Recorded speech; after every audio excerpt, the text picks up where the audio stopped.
Good evening. My name is Ronald Lynch, MD, and I'm pleased to be a part of this program this evening. I wanted to thank Dr. Gideon Lewis, as well as Professor Dale Campbell, who represents the dimension, fifth dimension life optimizer. And I suspect that we are all looking for the same thing. How can we enjoy life in optimal health? And as we know, health represents a balance between physical, mental, emotional, spiritual, and I'm going to make a strong case for environmental health as well. Ideally, we want to enjoy a long, healthy life of quality and done as naturally as possible.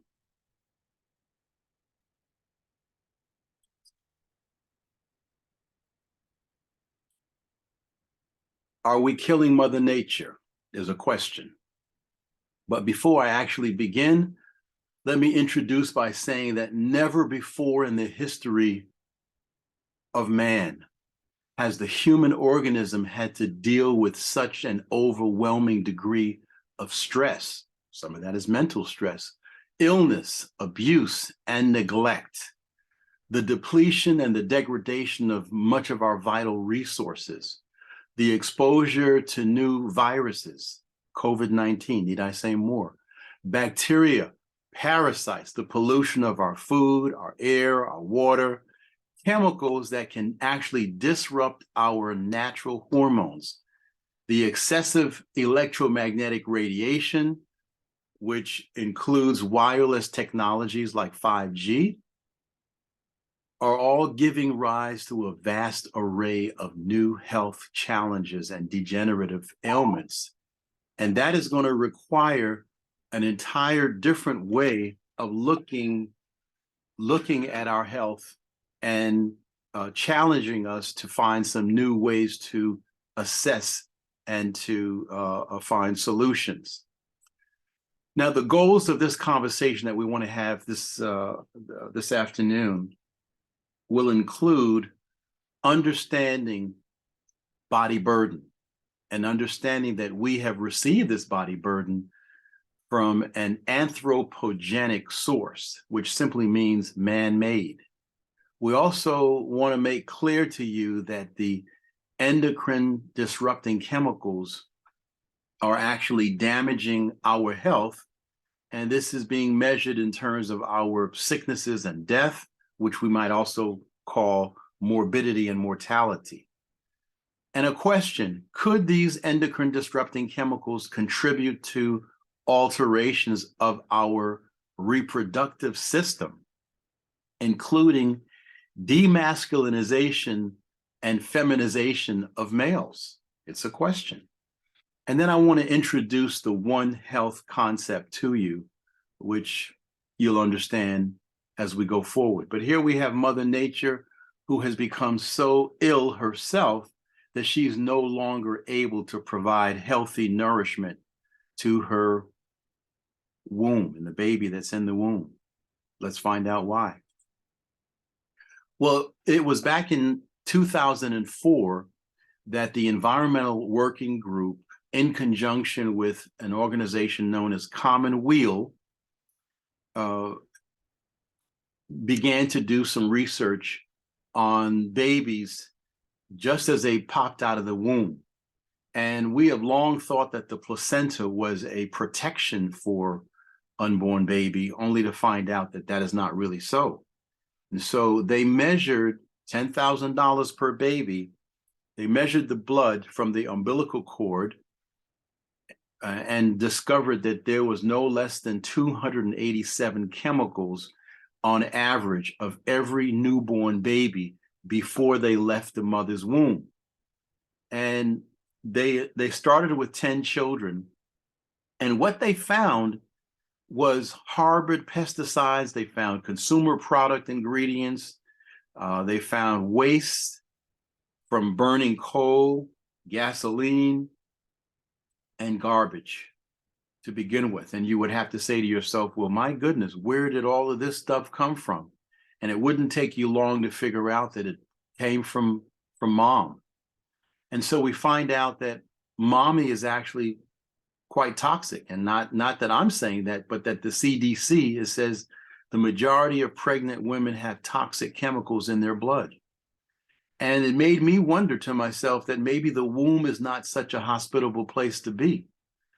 And we suffer a tremendous amount of neonatal and post-neonatal mortality rate as a country. As a matter of fact, we lead the world. This is something not to be proud of, but we lead the world in deaths at birth at 5.8 versus Japan at 1.1. Have you ever wondered why a baby would be born prematurely? Could it be that that baby is essentially saying that there's way too much junk that got into this womb and I need to leave at 16 weeks, at 19 weeks, at 20 weeks, but I certainly can't stay in this womb until 38 weeks, that's for sure. The study found that there was a broad array of pollutants that were possibly presenting significant risks to each and every organ of that unborn baby. So of the 287 chemicals that they actually found, 180 of those chemicals were known to cause cancer. That was already a fact. 217 of those 287 were known to be toxic to the brain and to the nervous system, and 208 were known to cause birth defects or create some abnormal development during animal testing. And these perhaps were representative of ways that these pesticides were trying to kill their subject by damaging the brain, the nervous system, or the reproductive system.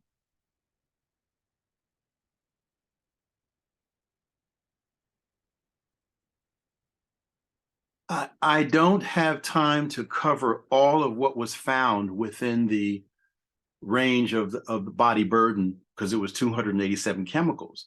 So tonight we're going to study maybe about 4 or 5 classes of some of these chemicals, which are all going to be under the rubric of endocrine disrupting chemicals. Now, cancer is the #1 cause of death in terms of a disease among children.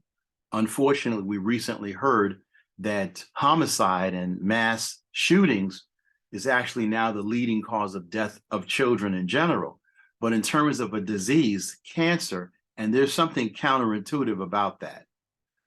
But the first category of perfluorinated chemicals, or PFCs for short, were found in most of those babies, and that include Teflon pots that you might find in your very kitchen, Scotch Guard products, fabric, carpet protectors, food wrap coatings, and many of these PFCs accumulate not only in the environment, they accumulate in the body, in adipose tissue.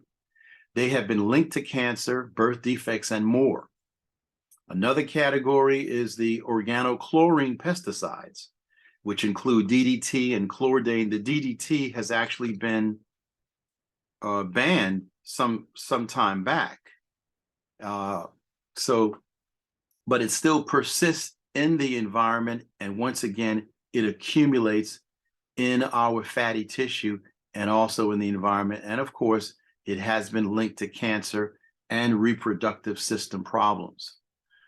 In addition to cancer, which often we become too focused on, there has been a tremendous increase in autism and certain types of male birth defects, specifically one called hypospadias, which is a disruption of the normal formation of the urinary tract, where urine doesn't come out through the tip of the urethra, it comes out through the shaft of the penis. Childhood asthma, look at the whopping increase in leukemia. There's an increase in childhood brain cancer, preterm births, which I was just mentioning, infertility, birth defects, and a decrease in sperm count. So These are the things that have been happening over the last 20 to 30 years in the face of everything else. And so we have to wonder, is this more than an association? One of the compounds that we see here that we're going to focus on today is called atrazine, which is an herbicide that's been used in commercial crops, and it's included in a lot of lawn care products. You could find this in many items at your Home Depot. And it is probably now the second most commonly used pesticide or herbicide. We use 60 to 80 million pounds of atrazine per year. And where it's made in Europe, they have banned it. They don't use it in Europe, according to the European Union. And the big issue with atrazine is that it is increasing the conversion of testosterone into estrogens. And it may also have a direct connection to breast cancer, as we're going to see in just a moment. Let's take a look at what this video has to say. I like solving the puzzle. I like the CSI. I also like frogs, and so I also feel a real drive to help understand how pesticides and other chemicals are affecting amphibian populations. Hayes and his students have been looking for clues in the Salinas Valley. 50% of the U.S.'s agricultural products come out of California. And something like 85% of the country's lettuce comes out of Salinas, 90% of the almonds. It's called the salad bowl of America. California uses more pesticides than any other state. The second biggest is Florida. Things like chlorpicrin is used out here on the strawberries. Chlorpicrin is a nerve gas. These are guys who are applying it. They're out there picking it. Methyl bromide is a fumigant, something you pump into the soil. What are some of the other big ones, you guys? Some atrazine. This will all end up in the river that we're working in here. It might look like we're out in the bush somewhere, but 15 feet on either side, we're surrounded by agriculture, and the runoff ends up in this river. All of the algae is a result of all the nutrients, because a lot of fertilizers are used in agriculture. And once those fertilizers get into the water, you get these blooms of algae. I wouldn't say it's a sign of a healthy river. This is a site where we typically find compromised immune systems, tadpoles that aren't able to fight off disease. Our data so far suggests that the mixture of pesticides causes an increase in stress hormones, and those stress hormones cause immunosuppression, which leads to the inability to respond to any kind of disease pathogen. Hayes is testing the effects of chemicals like atrazine, a common herbicide. We have a whole family of animals where we've eliminated the female chromosome. Specimen 01. These animals that we know are genetic males have been exposed to atrazine for their entire life. And many of these genetic males now are turning into females. You can see he's got eggs that kind of look like they're in a sack. These are actually yolk eggs ready to be laid. What's happening is you're skewing sex ratios. You can get genetic bottlenecking, which can cause crashes. And quite frankly, if you're a genetic male, it'd be nice if you developed as a genetic male. And now we have a chemical very common in the environment that's effectively sex reversing animals. I'm going to show you something pretty amazing scientifically.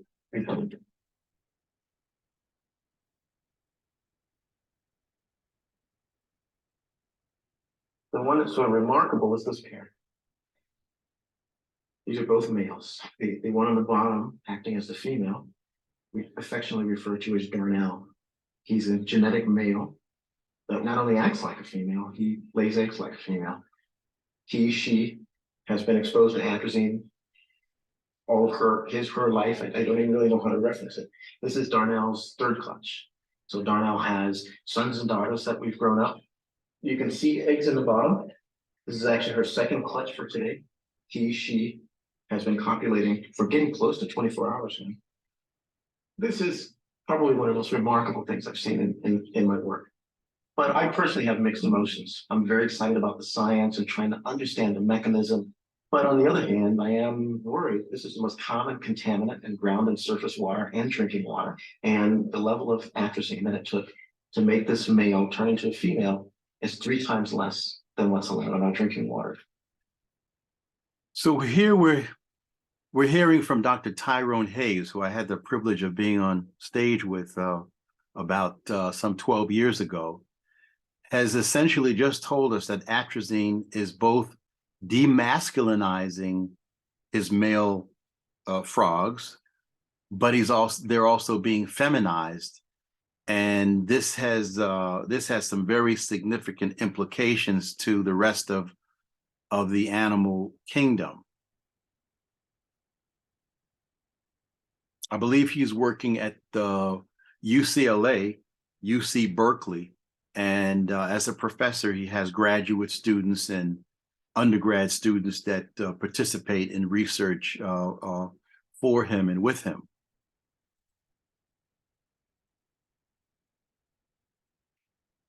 And on this next slide, what we see here is a paper that he did along with several other authors, demonstrating that the effect that he found with atrazine and male gonads was not only found amongst these amphibians. And so A and B actually represent fish. And you can see that there's normal sperm inside on the left, where you have these empty tracks on the right, which represent the atrazine treated. So the left is the control. On the right side, you have atrazine treated. Same thing on this side. This is the amphibian seminiferous tubules, and you're not seeing any spermatogenesis. You're seeing a lack of that as a result of the atrazine. This represents reptiles, and you can also see the emptiness inside these chambers. And finally, these are mammals, probably the rats, where you're seeing this emptiness in where it should be full of male sperm and testicular ingredients. Now, on the right, this is actually demonstration of the feminization, because inside the testicular tissue, what they're finding here are oocytes. In other words, in the male gonads, where you should only have male gonadal material, you're seeing here eggs that are this is very atypical to be found in fish. These are amphibians, and once again, they're trying to highlight the evidence of eggs where there should just be simply male tissue. And finally, reptiles, where you're seeing presence of eggs where you should not. So in this particular study, which is a study I would recommend that you get, you're seeing that the effect of atrazine is covering 4 different species. And a very obvious question could be, could this have any implications to the humans among us? Now, Tyrone is very prolific with TED, and I want you to listen to another presentation that he makes on this same subject matter.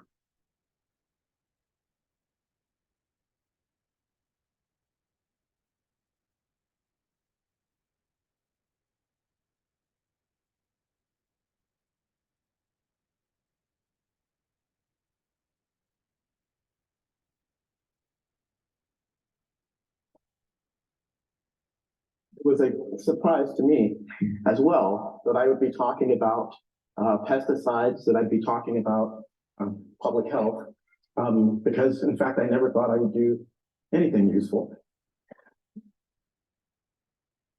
Frogs. In fact, my involvement in the whole pesticide issue was sort of a surprise as well when I was approached by the largest chemical company in the world, and they asked me if I would evaluate how atrazine affected amphibians or my frogs. Turns out atrazine is the largest selling product for the largest chemical company in the world. It's the #1 contaminant of groundwater, drinking water, rainwater. In 2003, after my studies, it was banned in the European Union, but in that same year, the United States EPA re-registered the compound. we were a bit surprised when we found out that when we exposed frogs to very low levels of atrazine, 0.1 parts per billion, that it produced animals that look like this. These are the dissected gonads of an animal that has 2 testes, 2 ovaries, another large testis, more ovaries, which is not normal, even for amphibians. In some cases, in other species like the North American leopard frog, we showed that males exposed to atrazine grew eggs in their testes, and you can see these large yolked up eggs bursting through the surface of this male's testes. Now, my wife tells me, and I'm sure Penelope can as well, that there's nothing more painful than childbirth, which that I'll never experience it. I can't really argue that. But I would guess that a dozen chicken eggs in my testicle would probably be somewhere in the top 5. In recent studies that we've published, we showed that some of these animals, when they're exposed to atrazine, some of the males grow up and completely become females. So these are actually 2 brothers consummating a relationship. And not only do these genetic males mate with other males, they actually have the capacity to lay eggs, even though they're genetic males. What we proposed and what we've now generated support for is that what atrazine is doing is wreaking havoc, causing a hormone imbalance. Normally, the testis should make testosterone, the male hormone. But what atrazine does is it turns on an enzyme, the machinery, if you will, aromatase, that converts testosterone into estrogen. And as a result, these exposed males lose their testosterone, they're chemically castrated, and they're subsequently feminized because now they're making the female hormone. Now, this is what brought me to the human-related issues, because it turns out that the #1 cancer in women, breast cancer, is regulated by estrogen and by this enzyme aromatase. So when you develop a cancerous cell in your breast, aromatase converts androgens into estrogens, and that estrogen turns on or promotes the growth of that cancer so that it turns into a tumor and spreads. In fact, this aromatase is so important in breast cancer that the latest treatment for breast cancer is a chemical called letrozole, which blocks aromatase, blocks estrogen, so that if you develop the mutated cell, it doesn't grow into a tumor. Now, what's interesting is, of course, that we're still using 80 million pounds of atrazine, the #1 contaminant in drinking water, that does the opposite, turns on aromatase, increases estrogen, and promotes tumors in rats, and is associated with tumors, breast cancer in humans. What's interesting is, in fact, the same company that sold us 80 million pounds of atrazine, the breast cancer promoter, now sells us the blocker, the exact same company. And so I find it interesting that instead of treating this disease by preventing exposure to the chemicals that promote it, we simply respond by putting more chemicals into the environment. So speaking of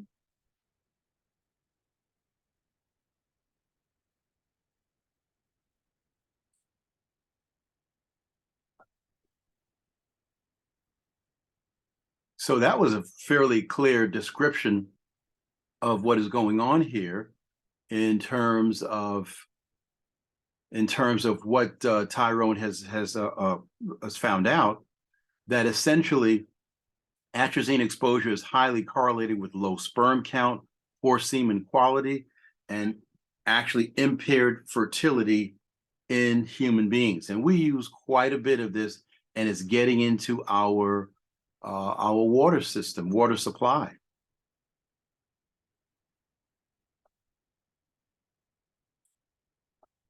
Let's hear a little bit more from Tyrone. Professor. For most of my life, I felt like just a little boy who likes frogs, who's been trying to answer this question on this book that my mom says she read to me as a baby. I don't remember it, but my mom said it's true. That all changed a few years ago when a chemical company, the largest chemical company in the world, asked me to use my expertise in studying frog hormones to try to understand if the chemical, their #1 selling product, a weed killer, atrazine, if it interfered with their hormones somehow. Long story short, we examined the African clawed frog in my lab, we exposed them to this chemical atrazine, and we showed things like this. And these are testes, and you don't have to have a PhD or be a frog expert to see that there's a difference between the control and the exposed animals. The control testes, if you look at it under the microscope, is full of sperm soldiers ready to go. The atrazine treated gonad or testes, the testicular tubules are filled with cellular debris.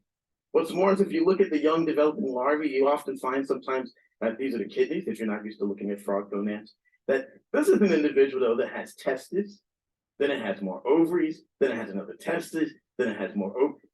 One pair will get you in enough trouble. This guy, This situation is certainly not typical of amphibians. There are fish that are naturally hermaphrodites, but not amphibians. We later showed that some of these animals grow up, even though they're genetic males, to become completely functioning reproductive females, even though they were genetic males. We showed that in other species, the gonads look like this. So those are the testes on the top, and all of that junk in the trunk on the bottom. Those are all eggs that are bursting through the surface of this male's testes.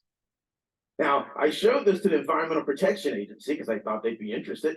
After all, it's the #1 selling chemical in the world at the time. And they said, well, that's not really an adverse effect that would stimulate us to reassess the chemical. Now, my wife tells me that there is nothing more painful in life than childbirth. I'm gonna have to give her that. But I would guess that a dozen chicken eggs popping out of my testicles would have to be at least in the top 5 most painful experiences. The EPA doesn't think so. I thought more about why this might happen. So, for example, if this were your testis, you should make testosterone. Testosterone's a portmanteau. You know, I learned that word at age 49. So when you put 2 words together, like smoke and fog, you get smog. Twist and jerk, you get twerk. Testosterone means testicular hormone. It's literally the male hormone. But we hypothesized that this atrazine turned on an enzyme aromatase that caused the testosterone to be converted to estrogen. And if you're a male, that means that you're using up your testosterone so you don't make sperm, but it also means that you're making the female hormone when you shouldn't be. So then I started to think, we published that in proceedings in the National Academy of Sciences and Nature, very prestigious journals that'll get you a tenured professorship at a place like UC Berkeley. But journals that, as my mom says, how important can it be? Barnes and Noble's never heard of them.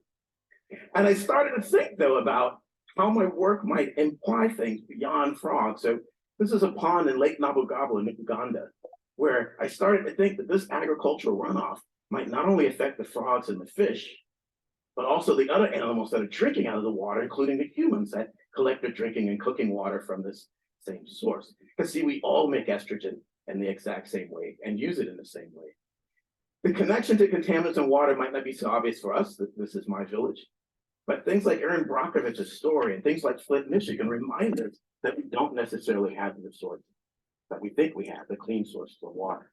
A colleague of mine showed, because I don't study humans, I had to work with other people on this, that if you look at men in Columbia, Missouri, and compare the atrazine in their urine, men who have atrazine in their urine have a low sperm count and can't get their wives pregnant.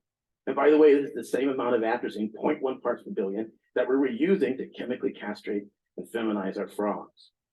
Another colleague showed, and I've matched the data down now, because these are atrazine levels of men who work in the fields in California, and these are atrazine levels of men who apply atrazine in California. 2,400 parts per billion. They have 24,000 times the atrazine in their urine than we use to chemically castrate frogs and fish. 24,000 times what we know is already having a negative impact on men in Columbia, Missouri. One of these guys could pee in a bucket, and I could dilute it 24,000 times and use the atrazine in their urine to chemically castrate and feminize 24,000 buckets of 30 tadpoles each. Then a little boy who likes frogs learns phrases like environmental justice, because most of these individuals are Latinx or in California, Mexican American. And then I thought about the impact that increasing estrogen would have on humans, because the atrazine has the same effect in human cells. If you take human cancer cells, and we've done some of this work, that don't normally make aromatase or estrogen and give them atrazine, they start making estrogen. Just like we've shown in fish and frogs and rats and reptiles and in birds. What's more is if you look at prostate cancer, there's an 8.4-fold increase in prostate cancer in their factory where they make atrazine in a community that's 80% Black, 80% African American. There's studies showing that there's correlations between atrazine in their drinking water and breast cancer incidence in women in Kentucky. And that's just a correlation, but their own laboratory showed in 1994 that if you give rats atrazine, you increase the incidence of mammary cancer or breast cancer above animals that aren't exposed. This is an interesting problem because breast cancer, the #1 cancer in women, is estrogen dependent. And this aromatase that I've talked about produces the estrogen during breast cancer that stimulates those breast cancers to grow and divide and turn into tumors and spread. In fact, the role of aromatase is so important in breast cancer that the #1 treatment for breast cancer right now is a chemical called letrozole. It works by knocking out aromatase, decreasing estrogen, so that even if you have cancerous cells, they don't grow and turn into a tumor. That drug, though, has to work against the 80 million pounds of atrazine that we're using every year. That's the #1 contaminant of drinking water that does exactly the opposite. I got in trouble because I pointed out that Novartis Oncology in the year 2000 offered treatments for cancers that range from breast cancer. So the same company that gave us 80 million pounds of this contaminant associated with breast cancer was also selling a chemical that does the opposite to treat breast cancer. Yeah, they weren't too happy about me pointing that out.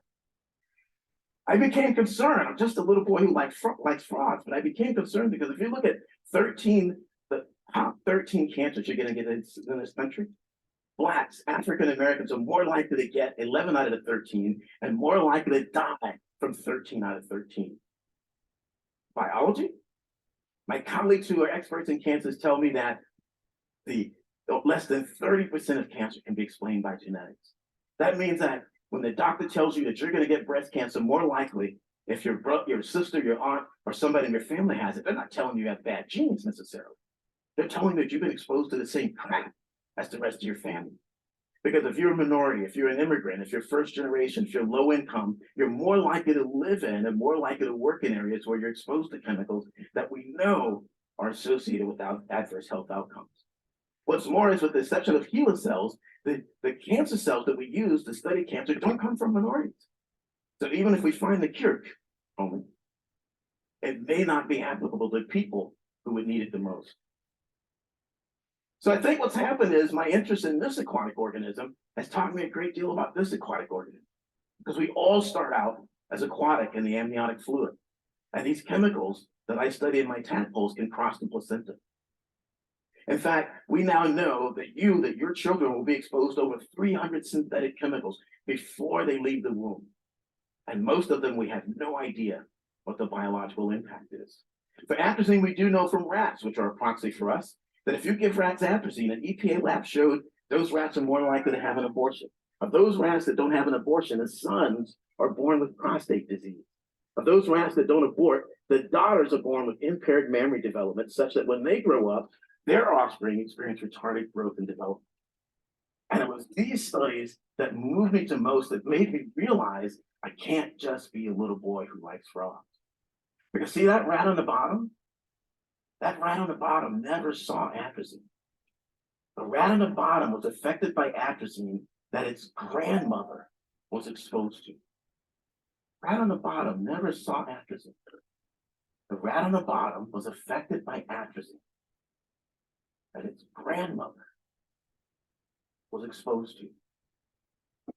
All right, thank you, Dr. Tyrone Hayes. What a privilege to hear him tell the story.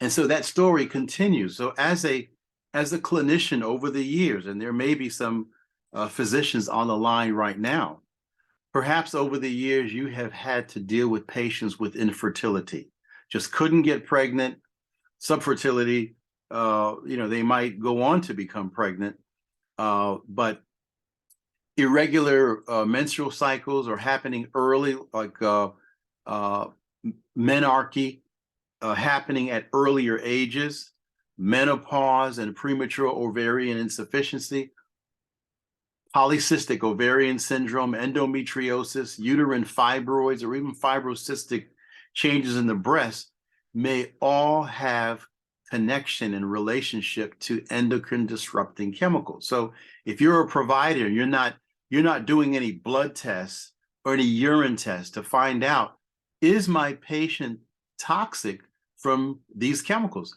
And I'm sorry to say, physicians are not measuring these. Physicians are generally ignorant of this, and it's probably going to continue for another 10 to 20 years before we actually take an interest. When we see conditions like hypospadias or cryptocortism or infertility in males, we have to begin to think in terms of what type of environmental exposures could explain this, because only less than 30% of these conditions could be thought of as being genetic in nature. So we've got problems with the reproductive system in humans, just as we saw reproductive system problems in those four species. So these endocrine disrupting chemicals are now associated with neurobehavioral problems, obesity.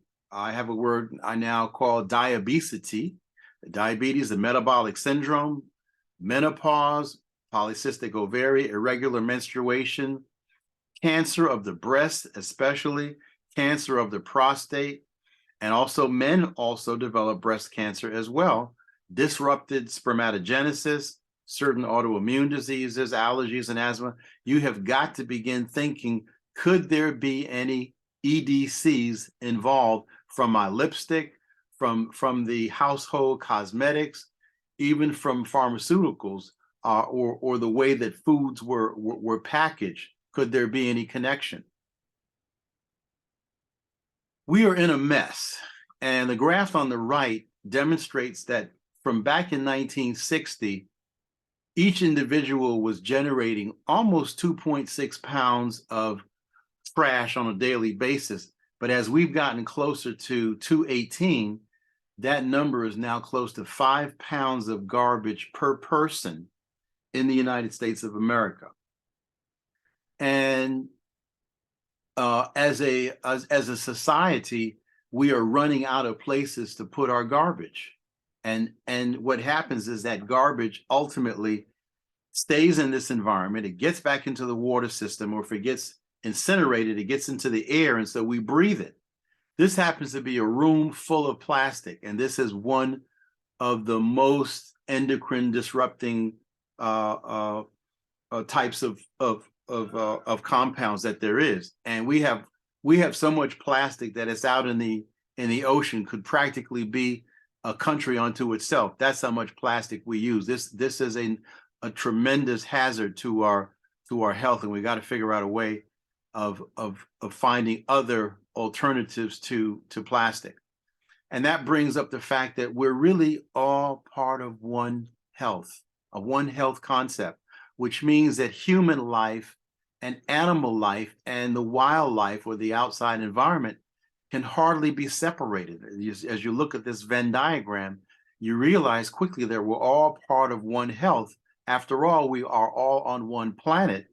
This is representative of a planet that is heating. The water is heating, and it's as you know, creating more hurricanes and perhaps more tornadoes.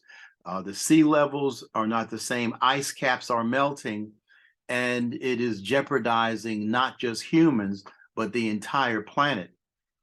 And is it fair to say that we all want some environmental protection? Should we be entitled to having environmental rights here on planet Earth? So endocrine disruptors, which we're going to have to become more intelligent about. When you look at products that you use, you are going to have to do that kind of screening until we can get these things out of our stores and not purchasing them. They cause adverse effects that's known to animals, and it appears that they are causing problems to humans.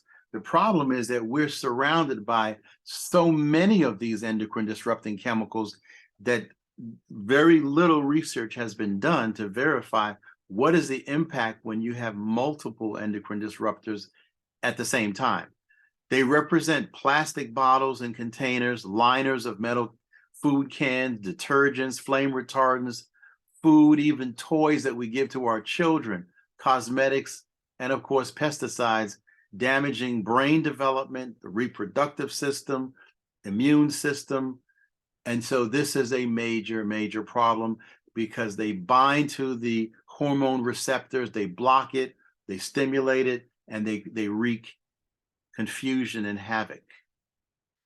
And so what would be the impact of having those kinds of chemicals in our little bodies, little bodies of a baby in a womb, a fetus in the womb, when they're trying to develop perfection in terms of the lung tissue, the thyroid cells, the digestive system, and then the middle layer or the mesoderm, cardiac tissue, skeletal tissue, brain tissue, all of these areas, ectoderm, mesoderm, and endoderm, can be violated and affected by endocrine disruptors. And no question about it, some of the frogs that we've already seen have, and other animals, including humans, have a form of testicular dysgenesis, which would mean undescended testes,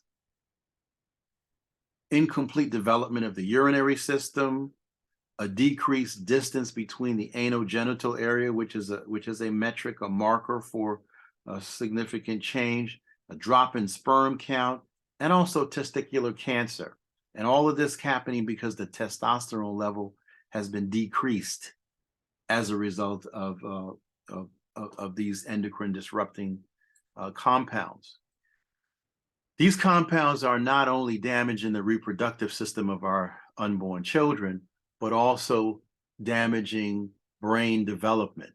So whether they're bisphenols, whether it's the phthalates, or the perfurinated chemicals that we mentioned earlier, they could have a issue causing neurobehavioral problems and incomplete development of the nervous system as well.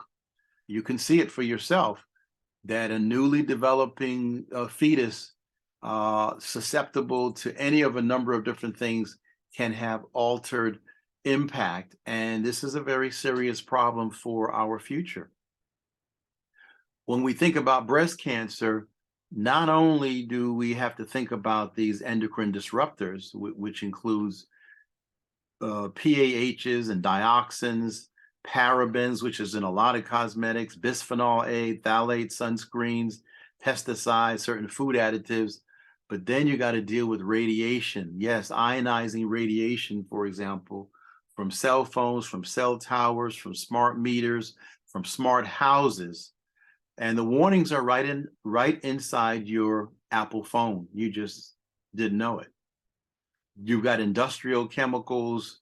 And so we've got a long way. As a matter of fact, just today, word came down that they're going to have to start screening for breast cancer earlier than 45. They're going to have to start to do mammography, possibly even thermography at age 40, because these endocrine disrupting chemicals are very, very much associated and maybe causally associated with breast cancer. And this is not new information. So you may also be getting EDCs from your foods, especially if they're not really organic. They may be in the form of pesticides, algicides, and other chemicals designed to kill unwanted organisms. So spraying at your home, agricultural crops, the ponds, and some of these things go airborne, and you have sedimented chemicals that are inhaled, they get into the skin. It's a real mess. We're simply saying that maybe prostate, breast, uterine, and other reproductive tissues may be responding to the estrogenic capacity of these endocrine disrupting chemicals. They're also known as obesogens, and they are affecting mom, dad, and child through our toys, the plastic drinking utensils. You got to make sure that they're free of BPA, house dust. Our home furniture have these ingredients as well. And it's just the mercy of God that we have not picked up. So this appears to be the crucial step that has to be addressed. The aromatase inhibitors may be cruciferous vegetables, and there are products on the market that actually will help to fight off this conversion of testosterone into estrogen. There's a couple of natural things I use, one called myamin, and it may be of value for estrogen dominance.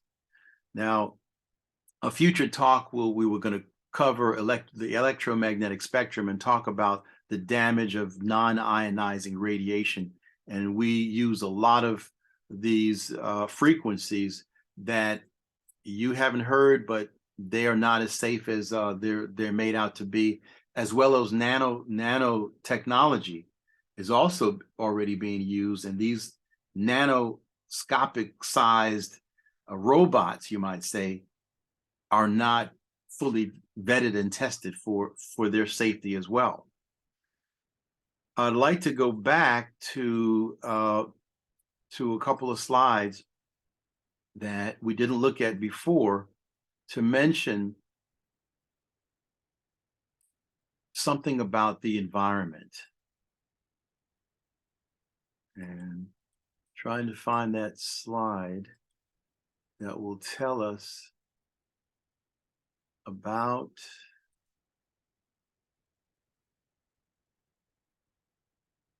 the environment. And we're going to find, here it is, number 13.